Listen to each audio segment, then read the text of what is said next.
Puedes pasar horas estudiando con tu material y aún así llegar al examen sin la seguridad de que lo puedas responder correctamente. Y eso ocurre naturalmente porque la forma en la que estudias, sin que te des cuenta, representa o contiene o hace fallas que provocan problemas en el entendimiento, en la comprensión e incluso en la aplicación de la información, como leer por leer, necesidad de tener el recurso a la mano, depender del material, estudiar nomás por terminar el temario que te dieron, fallar en valorar si realmente aprendiste o no, confundir familiaridad con comprensión, pensar en los conceptos como ideas aisladas en lugar de en un solo completo. Y obviamente el más problemático de todos, pues alargar la sesión de estudio más allá de tus capacidades físicas cuando ya estás cansado. Pues el método SQ3RT sirve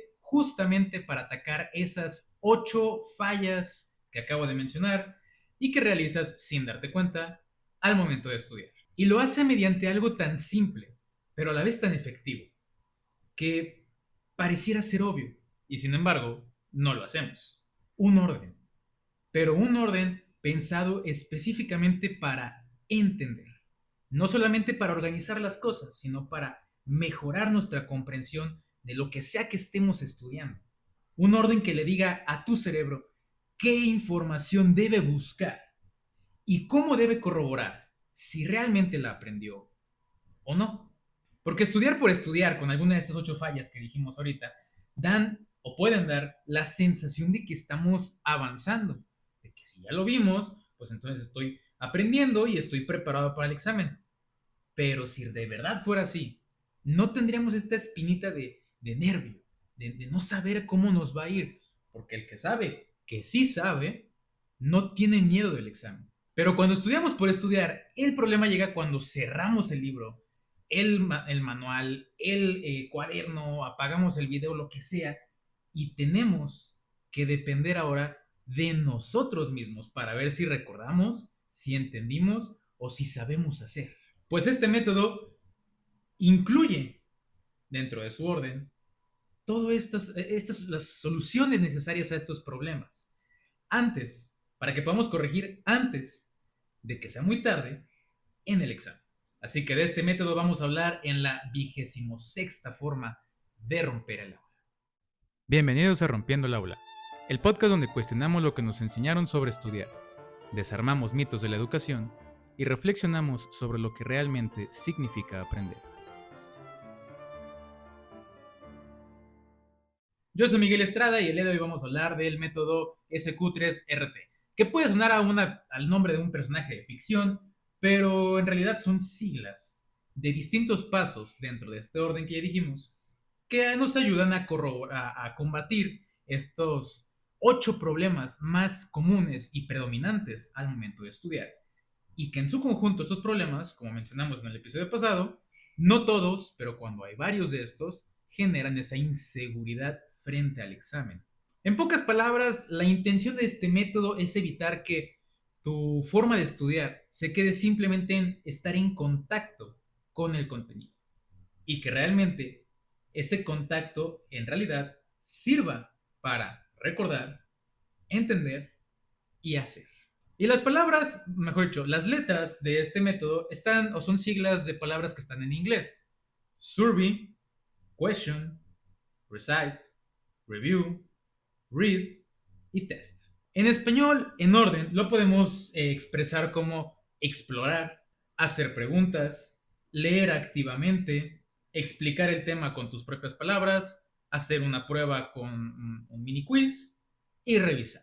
Y tal vez, solo tal vez, dé la apariencia de que son muchos pasos, pero para empezar, son muchos menos pasos que en la lectura activa. Y segundo, ya en la práctica se siente bastante fluido.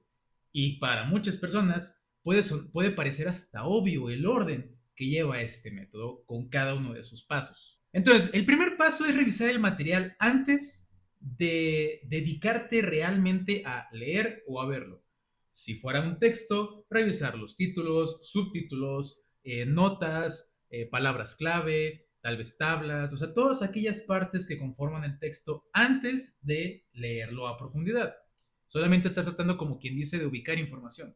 Si fuera con un video, probablemente en plataformas como esta o en alguna otra plataforma venga alguna especie como de segmentación de en qué minuto se habla de qué cosa o en qué video se habla de qué tema. Entonces es explorar la información para ver qué te va a servir, qué no te va a servir, dónde buscar la información y dónde no buscar la información para evitar perder tiempo y desgastarte a lo mero güey. Por lo tanto, este primer paso ataca uno de los problemas, que es solamente leer por leer. Porque cuando comienzas un capítulo o un apartado, una sección o lo que sea, entonces tu cerebro, si solamente lee por leer, tu cerebro lo que hace es desgastarse, uno, en tratar de jerarquizar qué es importante y qué no, tratar de ubicarse este dato que representa o esta información, qué parte es del tema, y además está tratando de concentrarse en algo que no sabe si es importante. Y si no sabe si es importante, recordemos la parte de hábitos, ¿por qué habremos de dedicarle tiempo? ¿Por qué habremos de dedicarle atención si capaz no sirve para nada? Por lo tanto, todo esto satura la memoria de trabajo. Piénsalo así. Tu mente puede manejar cierta cantidad de información, más o menos recuerdo el dato, que pueden ser más o menos unos 6 o 7 datos al mismo tiempo en memorias de trabajo bien desarrolladas. Hay personas que les das un nombre y en cuanto le dices tu nombre, se les olvida. Su memoria de trabajo no puede conservar ni siquiera un solo dato. Pero bueno, entonces conforme estás leyendo, si lees por leer o si no sabes qué información es la que debes buscar, conforme vas leyendo vas saturando de datos a tu memoria de trabajo y además de eso, estás tratando de valorar activamente en ese momento cuál de todos esos datos es más importante y por qué. Y esto provoca, en consecuencia, que leer se sienta sumamente pesado porque estás haciendo como 10 cosas mentales al mismo tiempo. En el plano físico se ve solamente como que estás leyendo, pero en el plano mental estás haciendo tantas cosas simultáneas, tienes tantas pestañas abiertas que tu cerebro obviamente se va a saturar y se va a cansar. Y si no viste el episodio pasado, la memoria de trabajo es esa parte como, o esa capacidad de tu mente, de tu cerebro, para manejar ciertos datos momentáneamente. Y por momentáneamente nos referimos al ahorita, en este instante. No dentro de 4 años, no hace 2 horas, sino en este preciso instante. Información que necesitas justo ahorita para poder funcionar y que tal vez en 15 minutos ya no la necesites y ahora necesitas otra información. Esa es la memoria de trabajo. Y si le metes demasiada información al mismo tiempo, obviamente se satura. Y cuando se satura y sigues en la actividad de leer por leer, entonces le estás metiendo más datos y más información, pero tu cerebro saturado empezó a filtrar y ya no estás comprendiendo igual. Incluso pudiera ser que tu memoria de trabajo esté tan limitada que desde la primera frase no entiendas. Es por todo esto que el primer paso, explorar la información, explorar el texto, explorar el video o la presentación, las diapositivas o lo que sea, soluciona este problema porque le da una orientación a tu atención para saber qué buscar. Ya sabe de antemano qué es importante y ya no está decidiendo ni trabajando en vivo sobre si esto vale la pena o no. El error en este paso sería convertir la exploración en realidad la lectura profunda. O sea, a veces por curiosidad, bueno, pero a ver, deja que dice. Y de repente ya estás leyendo todo, de repente ya no entendiste y ya perdiste un montón de tiempo. Si en este paso, en pocas palabras, te tardas más de 10 minutos, lo más probable es que ya estés estudiando en lugar de hacer solamente la exploración. En otras palabras, este paso debe ser breve, lo suficiente solamente para ubicar la información. En un plano un poquito más macro podría ser solamente revisar qué libros, qué artículos te sirven. Solamente por el título, solamente por los subtítulos, tal vez por apartados, pero no es leer a profundidad, es solamente saber dónde está lo que te sirve, qué información sí te sirve y cuál no. Y ya que ubicaste ahora sí dónde está la información que sí te sirve, viene la parte del paso 2, question, o sea, formular tus preguntas. Ok, yo debo buscar sobre cierto dato, pero ¿qué quiero saber sobre cierto dato? Ya sé que lo puedo encontrar en este minuto del video, en esta página del libro, en esta diapositiva de la presentación, pero sobre eso, ¿qué debo buscar? ¿Qué debo responder después de estudiar? ¿Qué debo ser capaz de responder, de resolver o de hacer después de ver esa parte del contenido? Un ejemplo medio genérico podría ser que si estuvieras estudiando filosofía y tienes que estudiar sobre la duda metódica de Descartes, la pregunta que podrías tratar de resolver y saber qué información buscar es responder a qué quería entender Descartes al dudar de absolutamente todo. Con una pregunta así, más o menos, ya tu cerebro sabe qué debe buscar. Y ya no busca solamente palabras clave, porque son del tema. Ahora busca palabras clave porque responden a una duda que tú quieres resolver. En este sentido, tu atención trabaja mejor, tu retención trabaja mejor cuando tiene un propósito específico a lograr. Y curiosamente, esta parte de este paso del método también mejora cuando subrayamos o señalamos algo dentro del texto, dentro de las presentaciones. Porque cuando estamos leyendo sin saber qué es importante, pues todo parece importante. O a su vez, nada parece importante. O tal vez una palabra extraña solamente porque es extraña ya parece importante y subrayamos meramente a lo güey. O nos vamos a la fácil y subrayamos el principio y el final de cada párrafo, pero realmente no sabemos qué estamos subrayando. Subrayamos por subrayar. Pero cuando tienes una pregunta que resolver, entonces subrayas la parte del texto que responde a esa duda. Y así, el subrayado ya empieza a ser una técnica de utilidad para estudiar y no solamente algo que nos haga sentir que estamos estudiando. Aquí en este paso solamente ten cuidado con que la pregunta no sea demasiado grande o ambigua, porque una pregunta así de grande o ambigua te puede dejar con la misma duda inicial. Tus preguntas deben ser un poquito más específicas con datos o ideas manejables, algo que tú puedas explicar después. Y ahora sí viene el paso 3, que ahora sí es buscar la respuesta a todas esas preguntas, que antes de adelantarnos, la cantidad de preguntas que quieras responder dependerá de ti. Si tú crees que en el examen van a preguntar X cantidad de cosas, pues tú puedes hacerte todas esas preguntas y buscar la respuesta. Si ya tienes una guía de estudio, ya sabes qué es todo lo que se puede preguntar y ya sabes todas las respuestas que debes buscar. Si no, pues entonces puedes tratar de preguntar con el profesor o con exalumnos de grados que ya hayan pasado por esta materia. A lo que voy con esto es que la cantidad de preguntas que quieres resolver depende meramente de ti o del temario. Si tú quieres ir más allá del temario, por eso digo que depende de ti. Si tú crees que el temario no va a preguntarlo todo y que va a preguntar tal vez cierto bloque de preguntas, pues depende de ti. A final de cuentas, insisto, la cantidad de preguntas será tu decisión. Y en el paso 3, que es leer, ya no es leer, ya no es leer por acabar, es leer para buscar específicamente las respuestas a todas las preguntas que te formulaste en el paso 2. Este paso ataca el problema de la familiaridad, porque ya no lo lees 40,000 veces porque no sabes qué estás leyendo. Ahora lo lees una, si acaso dos veces, tal vez tres, para buscar solamente las respuestas que responden a tus preguntas. Y claro, va a haber partes del texto que leas y no te sirvan para nada.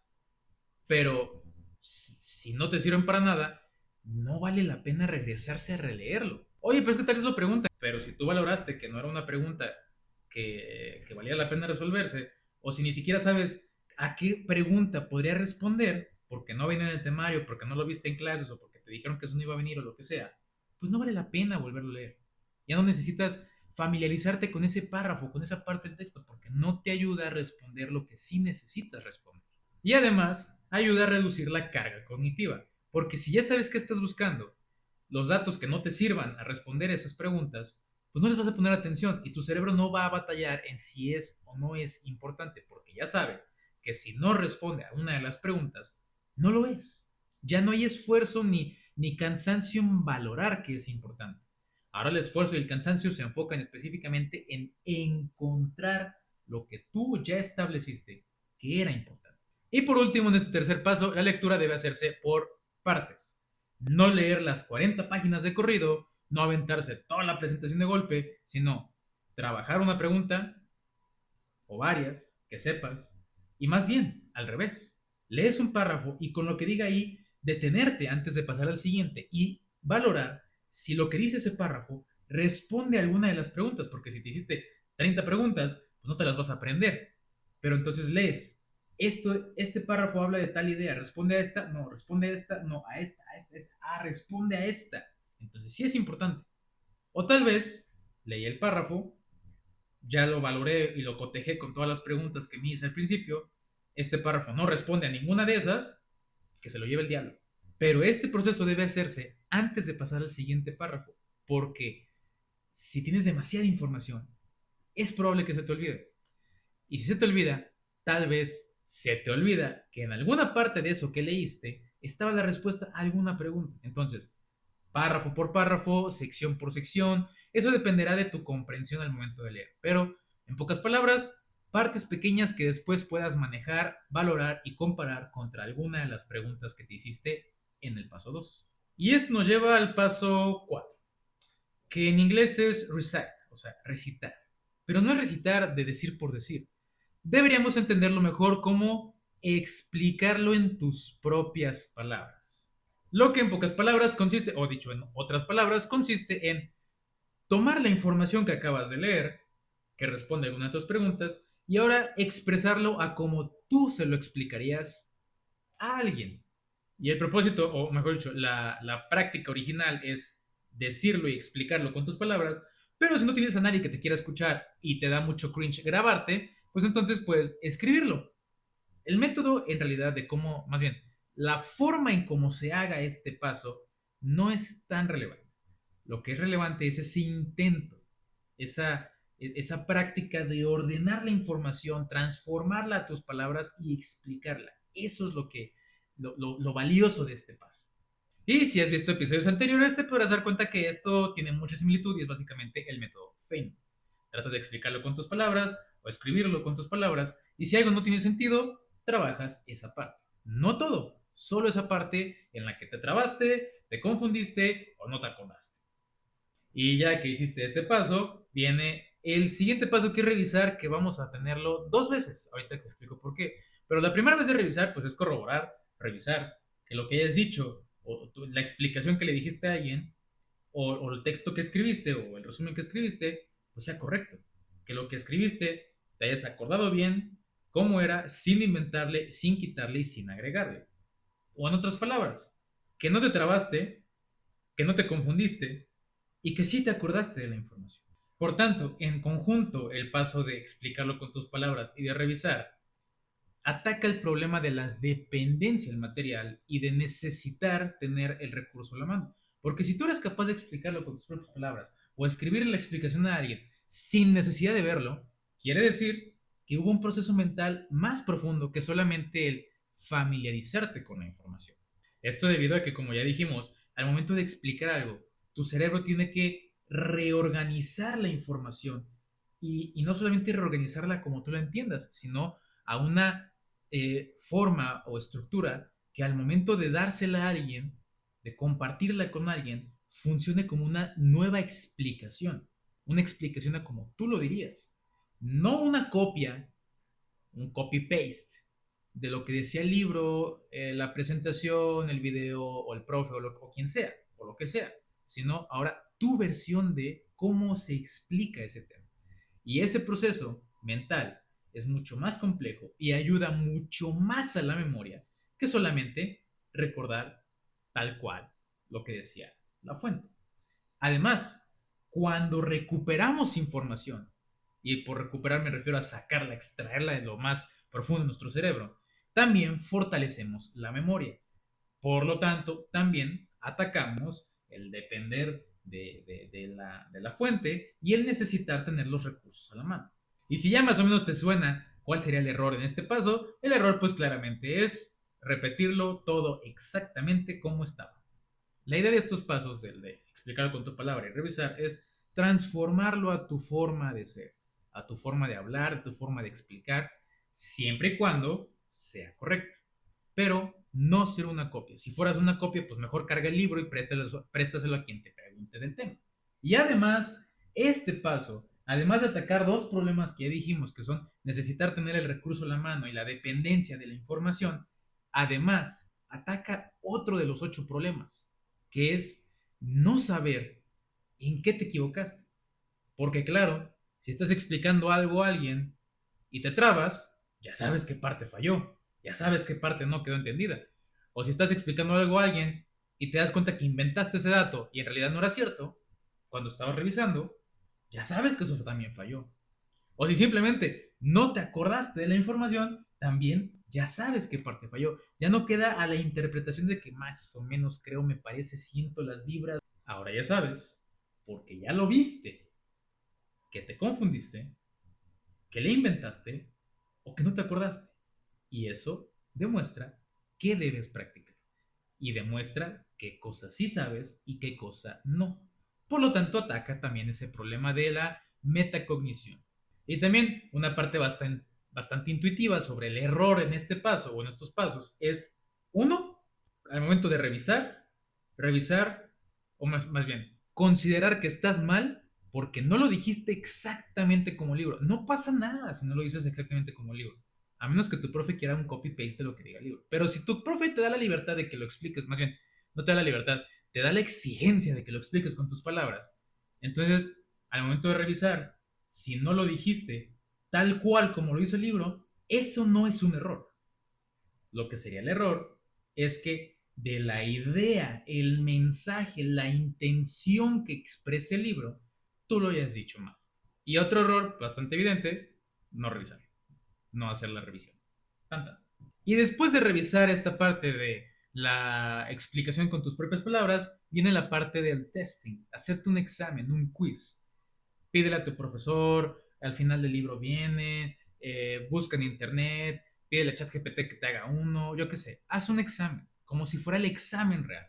Ya practicaste ubicación, atención, memoria, tolerancia a no tener el material, ya practicaste metacognición, reorganizar información, ya practicaste muchas cosas, ahora ponlas en, en práctica, pero para el examen, no en práctica para tú saber hacerlas, sino en un examen, como si fuera el examen, ¿cómo te iría? Y sobre el resultado que tengas en el examen, ahora, por eso te mencionaba hace ratito que la parte de, o el paso de revisar viene dos veces, porque después de hacer el examen, califícate si estás bien o estás mal. Por ejemplo, a la fecha de publicación de este video, en Gemini, y esto no es publicidad, pero es un recurso que sé que funciona, en Gemini tú le pides sobre este PDF, sobre esta página, sobre este artículo, tú le das la fuente. Sobre esto, hazme un quiz interactivo y te va a abrir una página donde tú le picas como si fuera un quiz de Kahoot, una trivia de quizzes, o sea, un quiz interactivo, en pocas palabras. Y al final te dice las que tuviste bien y por qué, y las que tuviste mal y por qué. Ahí te puedes hacer un quiz rápidamente si no tienes la facilidad de preguntarle al profesor, si el profesor no te quiere ayudar, si en el libro no vienen preguntas. O sea, y ahí son preguntas que tú no esperarías. Esa es otra parte importante, que son preguntas que tú no pensabas que ibas a tener, porque en el examen puede pasar que vengan cosas que tú no sabías. Entonces, con todo lo que practicaste, es posible que algunas cosas que tal vez no estudiaste, pero por la forma en la que reorganizaste la información, diste tu explicación, te acordaste, memorizaste, etcétera, etcétera, tal vez ahora tengas una intuición sobre qué puede ser la respuesta. Y así también vas practicando intuición. Pero bueno, en pocas palabras, el último paso es hacerte un test, un quiz de 10, 15, 20 preguntas, tampoco tienen que ser 100, y después revisarlo y corregir. Los últimos dos pasos, que son explicar con tus palabras y hacerte un test, básicamente son tu comprobación sobre si sí aprendiste o no aprendiste, sobre si recuerdas o no recuerdas, sobre si sabes hacer o no sabes hacer. Incluso en el quiz que te digo de Gemini, puedes hacer casos prácticos. Tal vez ya no preguntar pura teoría, sino, oye, esta información que se menciona en este recurso, PDF, página, artículo, presentación, lo que sea, ponme casos prácticos donde se tenga que usar la información para resolver una situación.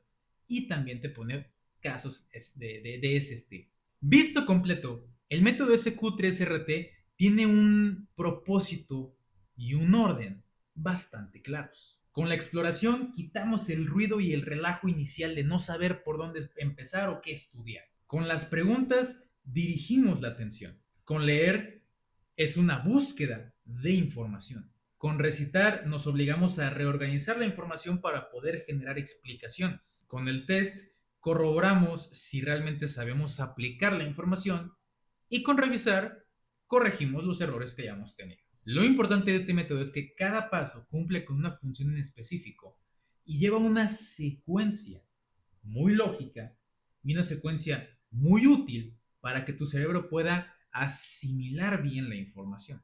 Y sobre todo ayuda cuando el material es demasiado grande o demasiado amplio, aunque sea un mismo tema, pero luego tenemos temas que abarcan 30 páginas, 40 páginas, porque tienen tantos subtemas y tantas divisiones que se sienten tremendamente gigantes. Este método SQ3RT también ayuda para esos casos, porque te ayuda a dividir todo el material en secciones trabajables, donde cada sección puede tener su propio preguntas, su propio exploración, su propio leer, su propio explicar, su propio examen y su propio revisar. Así, en lugar de trabajarlo todo de golpe, aplicas este método sección por sección para que sea más manejable.